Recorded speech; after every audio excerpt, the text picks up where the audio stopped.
So that was the Steamboat Hornpipe, a good, very well-known English tune, and I think there's an Irish version of it as well that Martin Haynes plays. But I would just like to say that hornpipes are tricky to play rhythmically. It's getting that compound rhythm.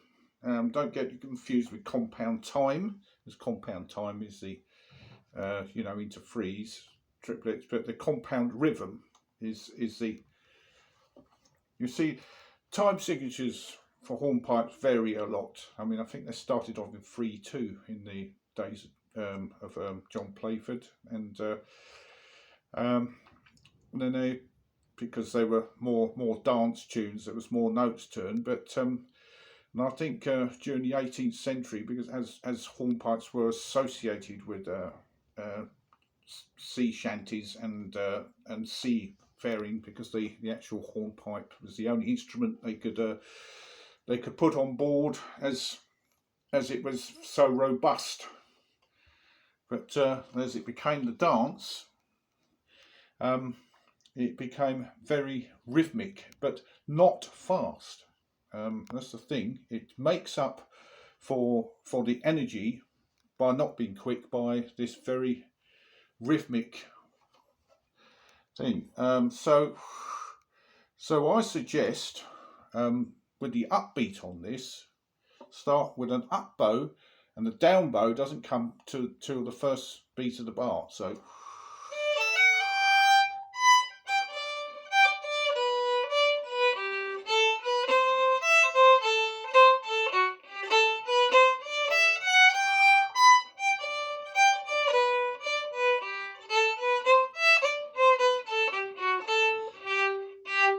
you really got to play it that slowly for it to be effective. And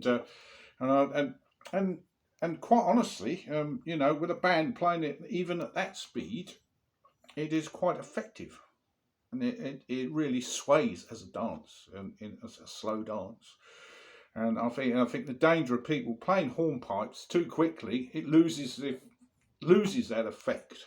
And I mean, they like to play the hornpipe, the Golden Eagle tune that's at a breakneck speed, and I think it's become a bluegrass song. And it's very hard to actually call it a hornpipe. So it's just a, it could be anything. So literally, it's separate bows apart from the upbeat, and be very careful where you put the slurs, because I think it needs to be that consistent bowing.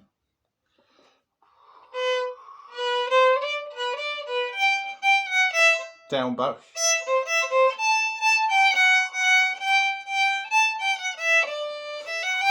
Then you go up bow. Slow.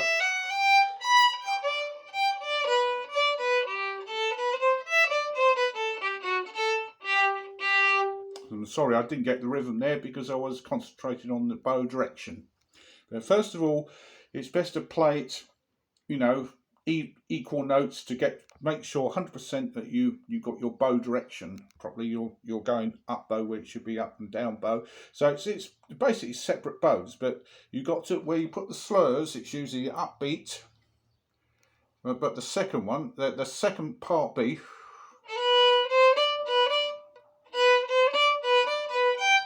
So you've got to put a slur there, because you come.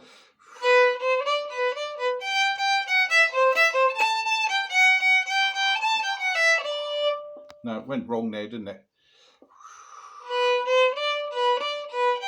Up bow.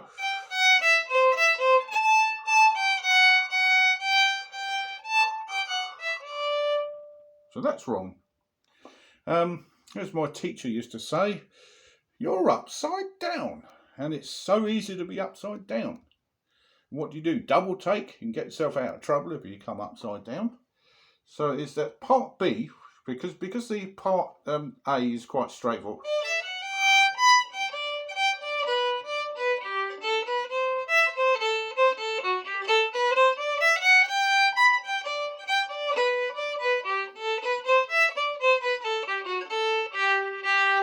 So you end up on an up bow, then go into the B sections. So you begin a down bow.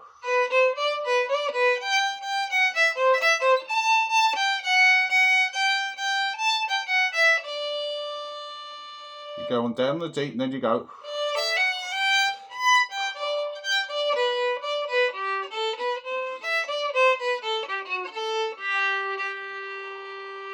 So you end on an up bow, and the only way you go double take on that is when you're starting the going back to the beginning again. If you're going to do that, or else you just leave out that and go straight. If it's straight on the downbeat.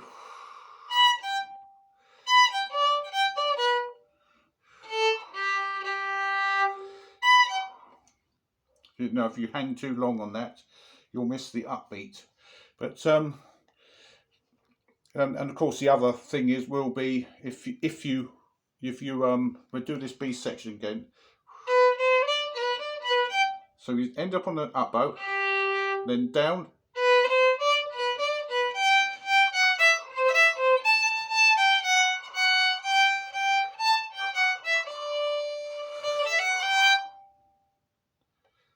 End on down bow, then it's upbeat.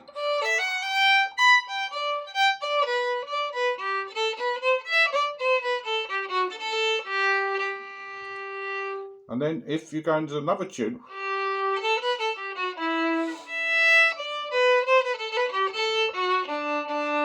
also, oh dear me.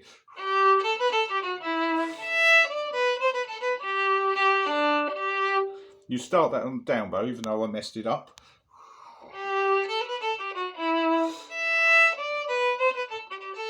Oh dear. So.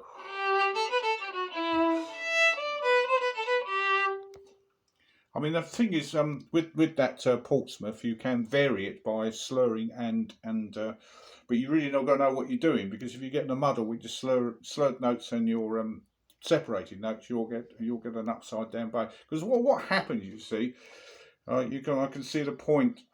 If you can cope with upside down bowing, that's fine, but you'll find that your wrist and your fingers will be fighting.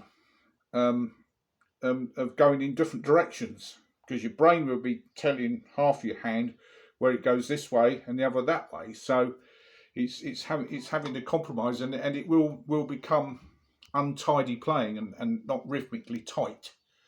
And so it's worth working out.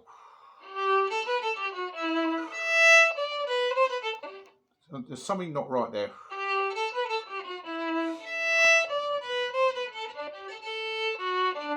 So I feel my wrist doing there.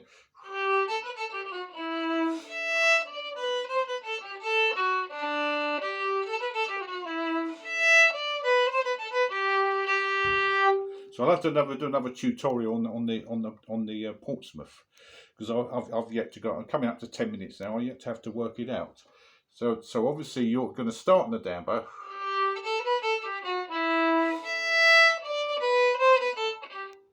Something's going wrong there.